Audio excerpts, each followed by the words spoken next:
Hi, everyone, and welcome to God's Plan, Your Part, a podcast where our goal is to read the entire Bible in a year, seeking to understand God's plan of redemption while discovering daily and practically your part in it. How bad can it get when everybody does what's right in their own eyes?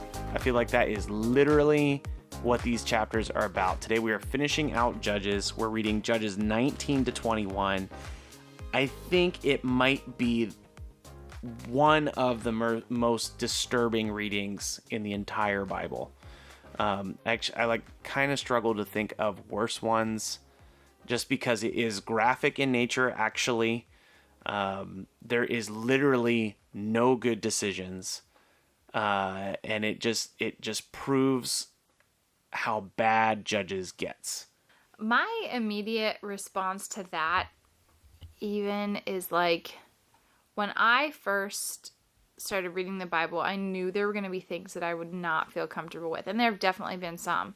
This one obviously is pretty awful. But what is crazy to me, and I think what a lot of people can be like, well, I'm not believing that book because of all that garbage that's in XYZ, this passage being one of them. These people are not representing the Lord. Like, I think again and again and again, we keep hearing these crazy, like, awful natured stories. But these are like, this is how God is going to work through that psycho, like, crazy choice that was not good and not pleasing to the Lord. So I hear this and it is awful. But at the same time, it's like this history of a people that are not serving the Lord the way that they should. But God is going to do something regardless of their sin and human nature. So, yeah, I think that was my initial response because it is just like so much at once. We've talked about this before, but this is a very, very important concept. Understanding the difference between descriptive and prescriptive. Mm-hmm. We've talked about that a lot, like in just our actual lives. I think you've said it a couple of times, and it just kind of goes over my head. And now that I'm like seeing these examples, it makes more sense. These passages are describing what has happened. They are not telling you that you should live your way in any way like this. Mm-hmm. And so that is sometimes how people get confused or mixed up.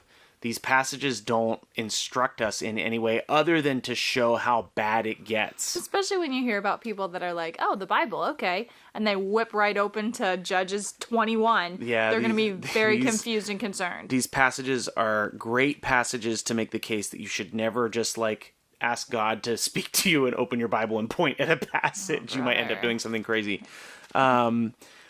Another interesting fact before we really jump into what's in the text today, a case to be made for the reliability of the Bible is that it includes horrendous things that make God's people look bad. So if you were trying to write a book to manipulate people to become Christians, you would not write these kinds of things. Like a lot of people use different New Testament passages for that. Like if you were trying to build a church, you wouldn't write things that embarrass Peter. You wouldn't write things that embarrass Thomas. You would write things that like puff them up. I mean, you can see that in like modern day politics. Like I was going to say, you can do that in any scenario. Like you don't talk about the terrible things that your candidate did. You only talk about the fantastic things that your candidate did. And you pretend like your candidate has never done anything wrong. Well, and that's kind of a slippery slope a little bit because like the Israelites aren't God. Like they are an unfair representation of who God is. Exactly. But that actually proves in one way that this is not a book that somebody wrote down and wrote to try to convince people to follow God, because it includes a lot of very terrible things. Like you're not going to read Judges 19 to 21 and be like, oh yeah, I would like to serve the living God. These people are not descriptive of who God is. How about that? They are not representing God well. And I've said again multiple times that this is a downward spiral. This is the worst part of the spiral. So just to give you you should stick around. You should read the reading for yourself. You should wrestle with the reading for yourself. But just to give you a snapshot, Judges 19 opens the heading, which are not inspired, is the Levite and his concubine. That should cause you immediately to be like, something is wrong. It's basically like the pastor and his prostitute. Yikes. That's not good. So the What Levite, tipped you off? the Levite and his concubine, they're trying to travel. It starts out with like this long passage just about hospitality. Basically, hospitality in these times was very important. They're trying to find a place to stay. Eventually, they cannot find a place to stay. They're in the town square. An old man basically invites the Levite, his concubine, and his servant into his house. And then the town basically tries to beat down the door because they want to rape the visitors, the outsiders. This sounds very much like Sodom and Gomorrah. The exception is these are not foreigners who are far from God. These are Israelites who should know God. Yeah, my immediate note while you were reading this was, oh, this sounds like Lot when he was in Sodom. Yep. It reads almost exactly the same. Yep. Except that this freaking Levite just is like, oh, well, leave us alone. Here, you can have the concubine. Like, what? Yep. So they throw this woman outside. And like I said, it's probably the darkest passage we'll ever read. They throw the woman outside. They basically like rape the woman all night. And she dies in the doorway of the house. I didn't pick that up. I wasn't sure if she died or if he like was just disgusted by it and just killed her himself. You get the feeling when you read it. Actually, it was a prolonged thing. It's goofy to talk about. It's a prolonged thing. She slowly died in the doorway. Ugh. And like you can also see how terrible this Levite is because he just opens the door and wants to continue traveling. He's like, come on, let's go. Exactly. Like... He's very cold-hearted towards this concubine, which it's a relationship he shouldn't be in the first place. And then he proceeds to cut her into 12 pieces and send the pieces to the tribes of Israel. In order to spark like a war within the nation or within the tribes. So Judges 19:30 says, and all who saw it said, such a thing has never happened or been seen from the day that the people of Israel came up out of the land of Egypt until this day. There is some debate about if this is about the men of the town raping the concubine all night, or if it's about the Levite cutting up the woman. There's no question that these are both very terrible things. Well, and what's interesting and like I feel like is kind of like one of those hidden, I guess it's kind of obvious, but if you don't really think about it, it doesn't have much meaning. But he's a Levite. Yes. Like he is supposed to be the tribe that is like set apart for the most holy work of God's people. And this is what he's doing. It's almost like a weird like comparison, like contrast of like making sacrifices holy and pleasing to the Lord, cutting up a concubine and sending it out among all the tribes. Like every part of what he does is just the opposite of what is expected of God's people, but even more specifically for that tribe. So this does spark a war. All of Israel comes against Benjamin. Benjamin sends out a tiny army. They basically kill off the entire army. They devote the Benjamite cities to destruction, much like they did Jericho and Ai. They destroy everyone. They destroy all the stuff. They burn the cities. Then they freak out because there's no Benjamites, except for this tiny little army of men that are hiding in the rocks. It's like the extinct tribe. So they try to think about how to solve it. They still take their vows to the Lord very seriously, which is very odd. Yeah, but how often do we do that though? Like, I guess we start to crumble and fall, and we're like, oh my gosh, this is so terrible. And then we turn around, and we're like, Lord, please just help us through this crazy time. It's like, well, you got yourself here by like completely forgetting and like only using God for when you need Him or want something. I think it's pretty comparable. They realize that there's a loophole in the vow they made because a certain city did not send any people to make the vow, so they're not bound by the vow. So they go to that city and kidnap women from the city so that those women can be forced to be wives of the soldiers that they just attacked. None of this is good. None of this is positive. None of this is prescribed by the Lord. The only thing that the Lord is saying in these passages is that he'll defeat the Benjamites. Yeah. So it's really bad. It's very bad. Yeah, and you know what though? It kind of seems like just giving them any benefit of the doubt, it seems like they're like, okay, these Benjamites were super, super awful. We have to, like, get them in check, right? It's like, even the slightest bit. But what's so disappointing, even still, like at the very end of chapter 21, after all this terrible stuff, at the end of 21, it says, in those days there was no king of Israel. Everyone did what was right in their own eyes. So, like, even after all of it, it's still just like, but they still continued to do whatever they wanted to. It's like, ugh. So the initial question is, how bad does it get when nobody cares about God? Yeah. It gets really bad. And this is the end of Judges. We've now read all of Judges. The passages are, again, like, really difficult to read, really difficult to think through, really difficult to discuss. But they exist as a history of Israel. They show us the terrible descent that has happened. It's awful. And so when people do what's right in their own eyes, it does not lead us to truth. It does not lead us to a better society. It always leads us to just complete, utter depravity. Because there is no right, there is no wrong. Everybody's just doing the heck of it. And, I mean, I feel like we see that today. Like, what's right for me is right for me. What's right for you is right for you. But when that comes in odds, all you have is chaos. Yeah. So it's very important, everybody that's listening, it's very important to understand that these are not suggesting anything about how we live our lives. They are just illustrating how terrible Israel has become, because they are devoting themselves to destruction. They are warring against themselves. The original audience would have read this and understood that God's promise now is very much in danger. Because they are the people of Israel are doing the same things that the people of the land had come under judgment for. And again, because God is sovereign, God is using the people of Israel as divine soldiers of judgment against the people of Israel. Now, what's really interesting is tomorrow we're going to get into Ruth, and Ruth occurred during this time. Yeah. So when you understand Judges, it actually helps you understand Ruth much better, and Boaz is much more incredible.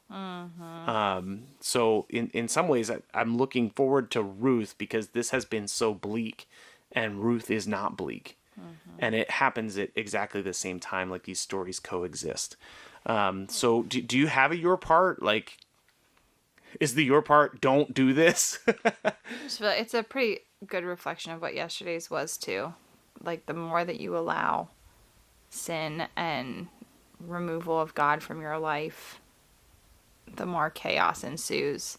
And especially in this whole mentality of, like, how much evil are you going to allow in? How much truth are you going to allow, like, completely to be taken from the picture? And I think today in our world that is so present. Just like allowing those things to take prominence over what God says. And the second that we allow ourselves to have this person's own truth and that person's own truth and this person's own truth, it's like, what is true then? And it turns into just complete chaos, and a lot of terrible things happen. These final passages in Judges teach us that man is not fundamentally good. Man is fundamentally flawed and sinful and far from God. And we need God to intervene on our behalf to change our nature and draw us closer to Him.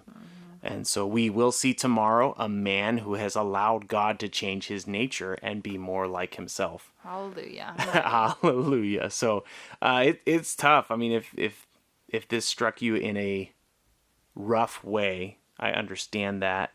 I hold to the conviction we got to read the whole Bible. We got to understand what's in it. But it's a tough day, and tomorrow will be better. Makes you wonder how bad those people in Noah's day were. Yeah. So bad that God was like, done. Yeah. So, hey, we'll see you again tomorrow. I'm looking forward to Ruth. I hope you are too. So we'll see you then. Bye. Hey, thanks so much for listening to our take on God's Word. Stick around and listen to the Word on the second part of the podcast. Before we get in there, we just want to remind you, you can connect with us at any time on social media and YouTube at God's Plan, Your Part. Also, we are a listener-supported podcast, so if you ever want to help us out with the ministry that we're doing, you can do that by clicking the link in our description. And now, here's the reading for today. Judges chapter 19. In those days, when there was no king in Israel, a certain Levite was sojourning in remote parts of the hill country of Ephraim, who took for himself a concubine from Bethlehem in Judah. And his concubine was unfaithful to him, and she went away from him to her father's house at Bethlehem in Judah, and was there for some 4 months. Then her husband arose and went after her to speak kindly to her and bring her back. He had with him his servants and a couple of donkeys, and she brought him into her father's house. And when the girl's father saw him, he came with joy to meet him. And his father-in-law, the girl's father, made him stay, and he remained with him 3 days. So they ate and drank and spent the night there.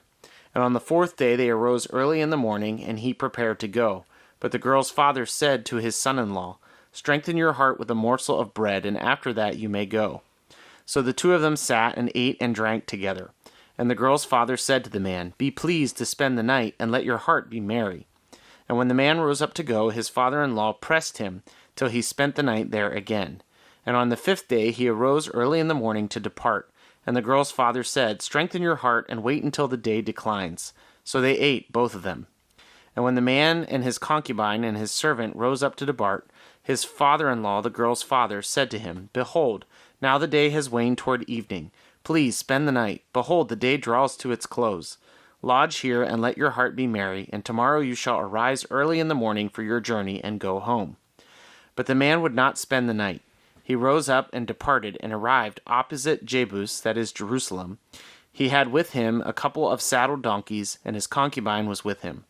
When they were near Jebus, the day was nearly over, and the servant said to his master, "Come now, let us turn aside to the city of the Jebusites and spend the night in it." And his master said to him, "We will not turn aside into the city of foreigners, who do not belong to the people of Israel, but we will pass on into Gibeah." And he said to the young man, "Come and let us draw near to one of these places and spend the night at Gibeah or at Ramah." So they passed on and went their way. And the sun went down on them near Gibeah, which belongs to Benjamin. And they turned aside there to go on in it and spend the night at Gibeah. And when they went in and sat down in the open square of the city, for no one took them into the house to spend the night. And behold, an old man was coming from his work in the field at evening. The man was from the hill country at Ephraim, and he was sojourning in Gibeah. The men of the place were Benjamites. And he lifted up his eyes and saw the traveler in the open square of the city. And the old man said, "Where are you going, and where do you come from?" And he said to him, "We are passing from Bethlehem in Judah to the remote parts of the hill country of Ephraim, from where I come. I went to Bethlehem in Judah, and I'm going to the house of the Lord, but no one has taken me into his house. We have straw to feed our donkeys, with bread and wine for me, and your female servant and the young man with your servants. There is no lack of anything." And the old man said, "Peace be unto you.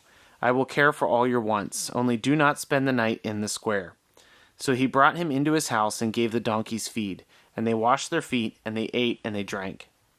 As they were making their hearts merry, behold, the men of the city, worthless fellows, surrounded the house, beating on the door.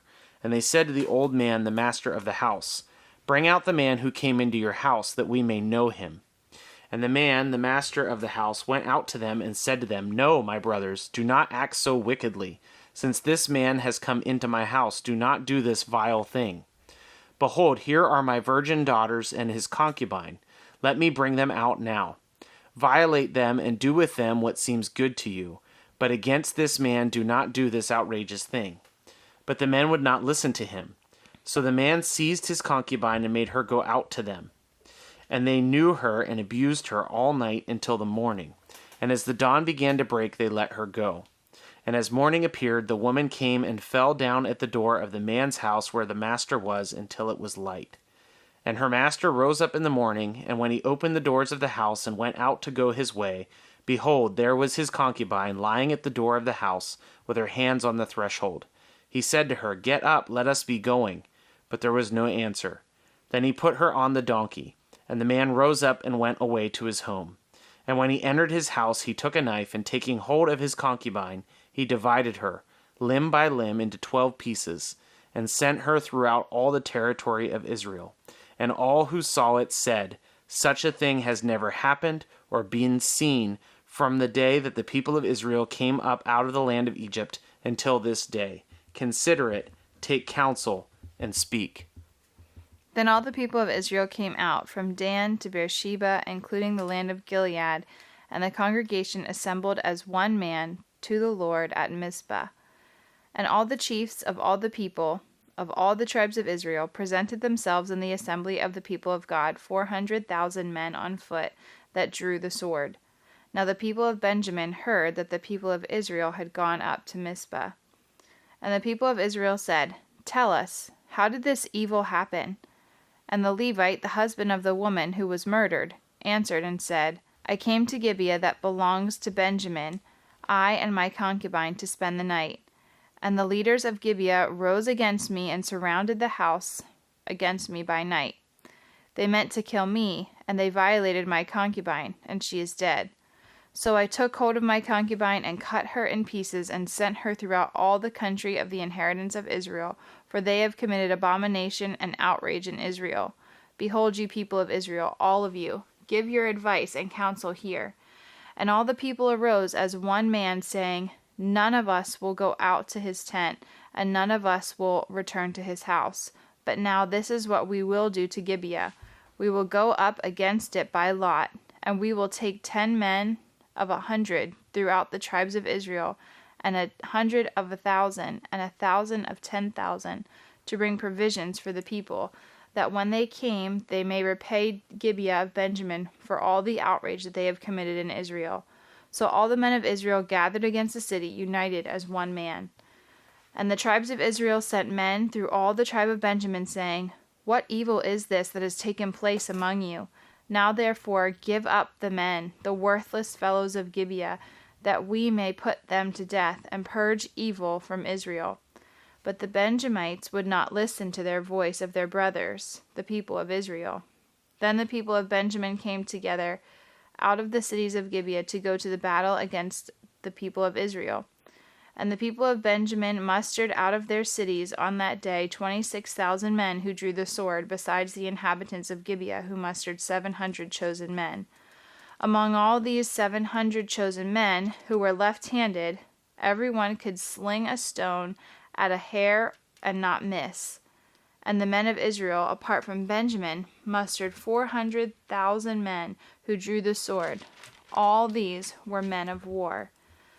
The people of Israel arose and went up to Bethel and inquired of God, "Who shall go and fight for us, to fight against the people of Benjamin?" And the Lord said, "Judah shall go up first." Then the people of Israel rose in the morning and encamped against Gibeah.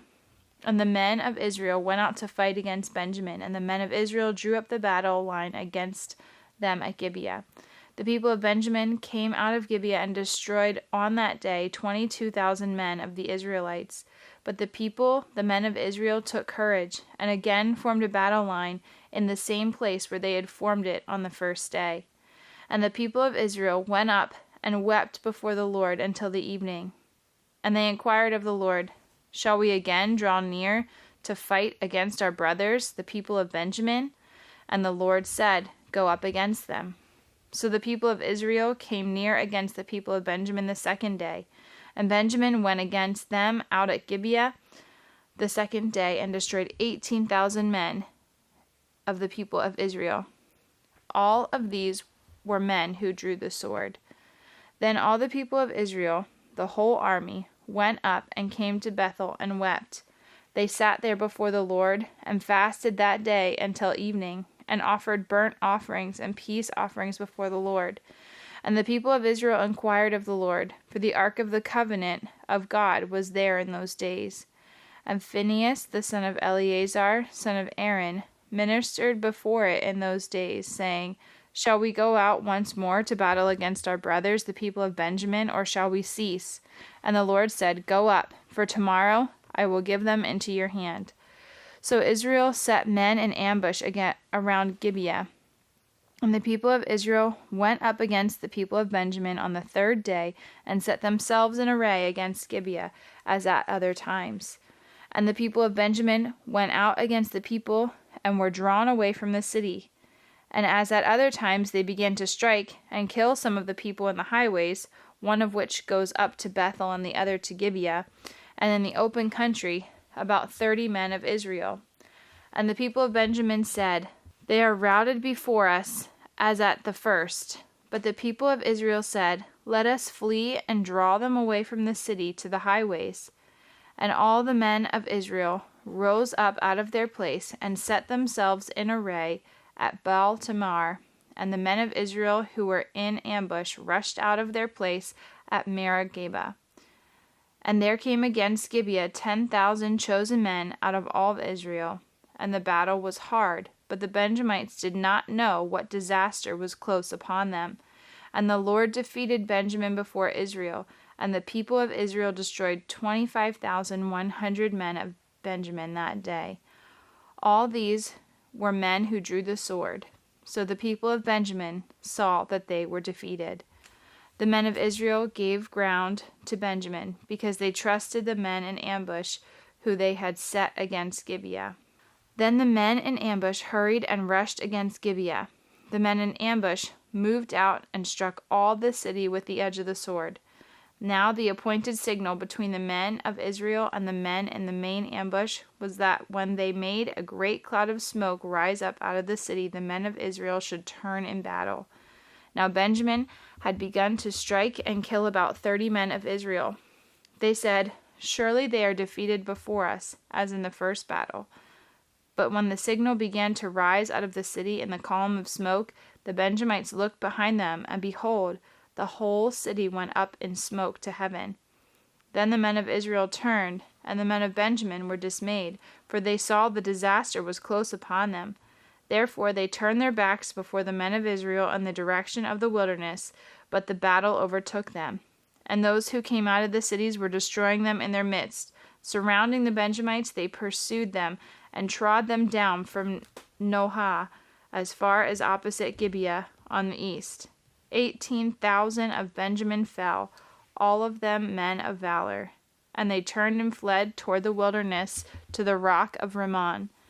5,000 of them were cut down in the highways, and they were pursued hard to Gidom, and 2,000 men of them were struck down. So all who fell that day of Benjamin were 25,000 men who drew the sword, all of them men of valor. But 600 men turned and fled toward the wilderness to the rock of Rimmon, and remained at the rock of Rimmon 4 months. And the men of Israel turned back against the people of Benjamin, and struck them with the edge of the sword, the city, men and beasts, and all they had found. And all the towns that they found they set on fire. Now the men of Israel had sworn at Mizpah, No one of us shall give his daughter in marriage to Benjamin. And the people came to Bethel, and sat there till evening before God, and they lifted up their voices and wept bitterly. And they said, O Lord, the God of Israel, why has this happened in Israel, that today there should be one tribe lacking in Israel? And the next day the people rose early, and built there an altar, and offered burnt offerings and peace offerings. And the people of Israel said, Which of all the tribes of Israel did not come up in the assembly of the Lord? For they had taken a great oath concerning him who did not come up to the Lord at Mizpah, saying, He shall surely be put to death. And the people of Israel had compassion for Benjamin their brother, and said, One tribe is cut off from Israel this day. What shall we do for wives for those who are left, since we have sworn by the Lord that we will not give them any of our daughters for wives? And they said, What one is there of the tribes of Israel that did not come up to the Lord to Mizpah? And behold, no one had come to the camp from Jabesh Gilead to the assembly. For when the people were mustered, behold, not one of the inhabitants of Jabesh Gilead was there. So the congregation sent 12,000 of their bravest men there, and commanded them, Go and strike the inhabitants of Jabesh Gilead with the edge of the sword, also the women and the little ones. This is what you shall do. Every male and every woman that has lain with a male you shall devote to destruction. And they found among the inhabitants of Jabesh-Gilead 400 young virgins who had not known a man by lying with him. And they brought them to the camp at Shiloh, which is in the land of Canaan. Then the whole congregation sent word to the people of Benjamin who were at the rock at Rimmon, and proclaimed peace to them. And Benjamin returned at that time. And they gave them the women whom they had saved alive for the women of Jabesh-Gilead. But they were not enough for them. And the people had compassion on Benjamin because the Lord had made a breach in the tribes of Israel. Then the elders of the congregation said, "What shall we do for wives for those who are left, since the women are destroyed out of Benjamin?" And they said, "There must be an inheritance for the survivors of Benjamin, that a tribe not be blotted out from Israel. Yet we cannot give them wives from our daughters." For the people of Israel had sworn, "Cursed be he who gives a wife to Benjamin." So they said, "Behold, there is the yearly feast of the Lord at Shiloh, which is north of Bethel, on the east of the highway that goes up from Bethel to Shechem, to the south of Lebanon." And they commanded the people of Benjamin, saying, "Go and lie in ambush in the vineyards, and watch. If the daughters of Shiloh come out to dance in the dances, then come out of the vineyards and snatch each man his wife from the daughters of Shiloh, and go to the land of Benjamin. And when their fathers or their brothers come to complain to us, we will say to them, Grant them graciously to us, because we did not take for each man of them his wife in battle, neither did you give them to them, else you would now be guilty." And the people of Benjamin did so, and took their wives according to their number, from the dancers whom they carried off. Then they went and returned to their inheritance, and rebuilt the towns and lived in them. And the people of Israel departed from there at that time, every man to his tribe and family, and they went out from there, every man to his inheritance. In those days there was no king in Israel.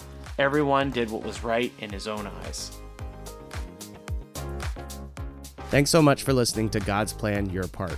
If anything stuck out to you, if you have any questions, or if you'd like to receive a Bible, you can email us at godsplанyourpart@gmail.com.